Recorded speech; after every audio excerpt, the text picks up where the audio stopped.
Hi everyone, my name is Dr. Richard Tran. I'm a chiropractor here at Color Chiropractic in Bellingham, Washington, and today we're going to be talking about lower back pain. Now this is a very common problem when it comes to seeing these types of cases in chiropractic offices. I mean, over the years we've seen hundreds of different cases where maybe people have a kind of dull ache whenever they're waking up in the morning, or they have kind of a problem whenever they're sitting to standing, they tend to feel it. Other people, maybe it's when they're reaching for something or doing some types of activities, and with others it's kind of a sharp pain that maybe shoots down their leg. The challenge of it is really trying to figure out what's causing a person's problem and aggravating the pain. I think a good place for you guys to really start is by one, asking your question of how did it originally happen? And the second is what actually makes it worse?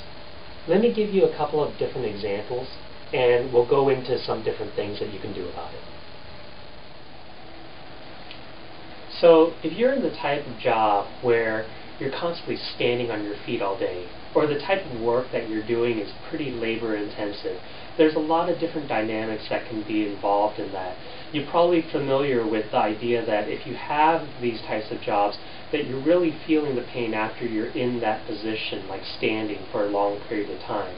Or that you're doing some type of activity, and after a while, doing so much of that, it's really straining on your lower back. The thing is that these types of repetitive activities or sustaining those positions really start to play a toll on your back. What you want to do is not just look at the back itself, but look at how the dynamics are while you're actually working. One of the key areas that you might not know about to really work on are areas like your muscles within your lower back, but also areas like your feet. Okay? A couple of different stretches I want to be able to recommend to you that really help out with both areas. One is called the Psoas Stretch, and this you can do while you're on the job. I want to give you practical things that you can do while you're actually at that job. So you can do what's called an elevated lunge. Okay, you'll actually just lunge forward, making sure to keep your back leg really straight, and you actually keep your back as straight as possible to feel that stretch as it's going along. This is working out that psoas muscle that I was actually talking about. Okay, you can do it actually on the floor too. You actually get more of a stretch. Okay, making sure to keep that back straight while you're doing those stretches. Make sure that you actually do both sides too. Okay. The other thing is, in terms of your feet, there's this fascia that actually runs beneath your feet that actually controls the balance in the feet. But then if that balance is not controlled, a lot of those stresses defer up to areas like your knees or to your lower back. So a certain exercise that you can do just with your feet is literally grabbing the railings on a stair and actually taking your feet and rubbing your foot against that part of the fascia that's underneath. Okay, and you literally go back and forth, you'll actually feel that there's some flexibility going on within your feet. It's going to start to increase those arches. So that's going to help you to prevent problems. Okay?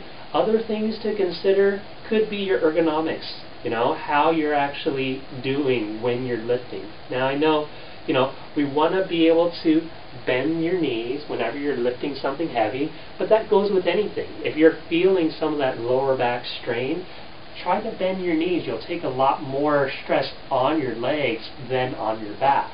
Okay? You also want to hold things like in a box. You want to be able to hold things close to the center of gravity while you're actually lifting. We worked a lot with people that were in the Costco industry to be able to decrease their pain, pain and like injury rates.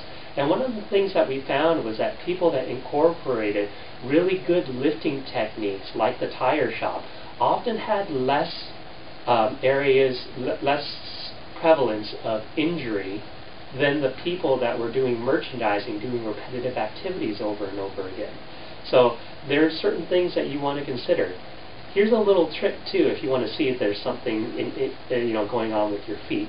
If you stand straight, and you could have someone actually reach under your foot, if you go under the arch of your foot, you should actually be able to fit about 2 fingers underneath there at about 1/4 of the way down. Okay?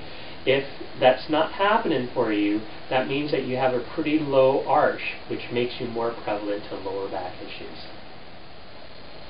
So there you have it. We've explored some different dynamics when it comes to people's lower back issues. Not everyone is all the same, you know. But the thing is that if you start to figure out what is actually causing the problem by looking at their history, and actually what is making it worse, you start to develop a roadmap in terms of really what you can really do about it. I hope that some of the different things that we talked about can be useful for you. And if you're considering chiropractic, it's definitely something that you should look into. If you're in our area, go ahead and mention this link too, because we can always give you a free consultation if you're really wanting more information about things that you can be able to do.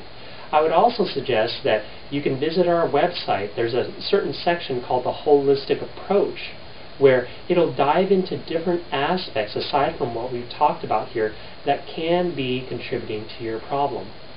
So I hope that these things have been useful, and remember that when it comes to your health, life is always better when you live it in full color.